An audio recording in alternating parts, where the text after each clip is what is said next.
Our talk today is about worry or anxiety. So it's one of those emotions that I think uh, if you do a cross section of populations, meaning all over the world, it's probably the most prevalent negative emotion. And it's, again, can be explained biologically by a neurotransmitter imbalance that causes you to like have those thoughts and those emotions if you're going to explain it on a more scientific level. And um, it's an emotion that everyone has, and it comes from a sense of not being able to predict what to do when there is a sense of danger. And again, um, it has evolutionary like a function which is to protect us from danger. And so um, when we were, you know, uh, before we had kind of like been in the present times and we were out, you know, dealing with more physical dangers from like animals when we were less protected with our shelters, we need that sense of anxiety, uh, sensing like danger in order to protect our lives um, from animals. But now uh, we are not in danger from these animals. It's more our thoughts and our perceptions of danger that cause us this anxiety and fear.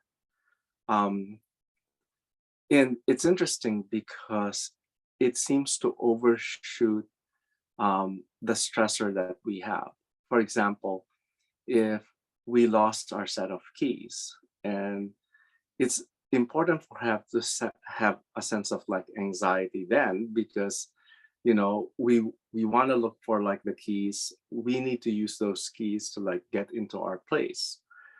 But if our anxiety overshoots the stressor, which is losing the set of keys, our minds can go on overdrive thinking that like, well, maybe my keys are stolen, maybe the person who stole them got into like my place, maybe he's there, and he may have a gun, or he may have brought other people with him to like steal more of my stuff, and then he's waiting there.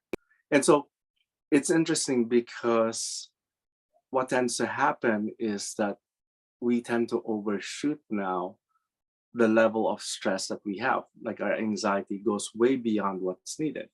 So it's kind of like the same thing, for example, at work, when you see your boss like looking angry and you don't know what it's about, but then your anxiety overshoots, meaning instead of like just being curious and a little worried and waiting to like know what it's about, your mind can start catastrophizing and says it's like, oh my God, like he must think that I'm not doing a good job in my work.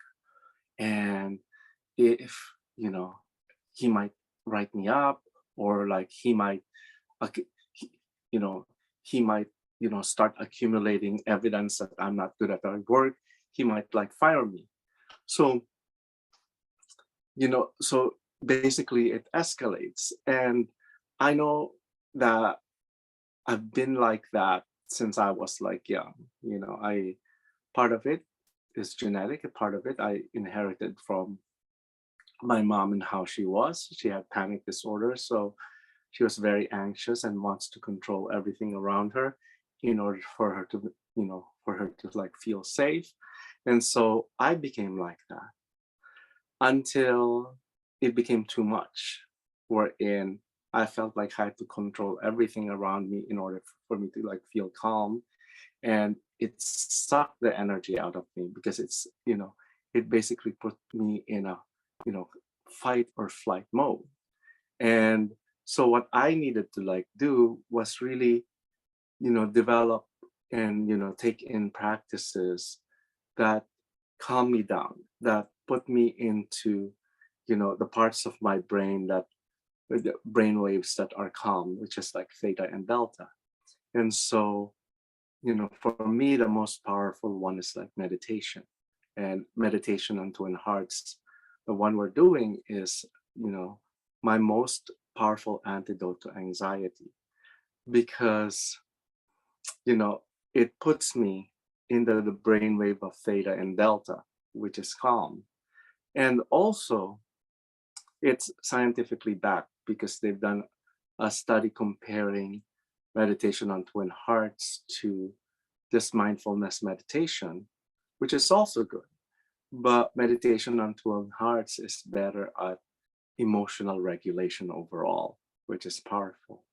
Now, it's not the only thing, you know. We can do breaths, observing our breaths, you know, we can do yoga, we can do Tai Chi.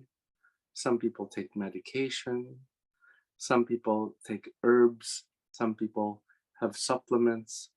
Um, some people try to find the meaning of challenges that they have in life, and then finding the meaning of it, they're able to like shift their emotions to like a more calm state. So whatever it is that we use, it's important for us first to not judge that feeling of anxiety and worry, and then to be able to like kind of like address it, physiologically, whether through exercise, good nutrition, and in worst case scenarios, medications, and address it psychologically to kind of like you know understand that the reason why our anxiety is overshooting, maybe it's the way we've dealt with this ever since we were children, which we may have learned from our parents. Then we need to like understand it energetically, which is like our chakras are imbalanced so that we get anxious thoughts and anxious feelings. And we need to understand it spiritually, which is if we try to pose a question of uh, what could possibly be the purpose of this challenge that's making me anxious, then we're able to kind of like address, you know, anxiety and how to resolve it.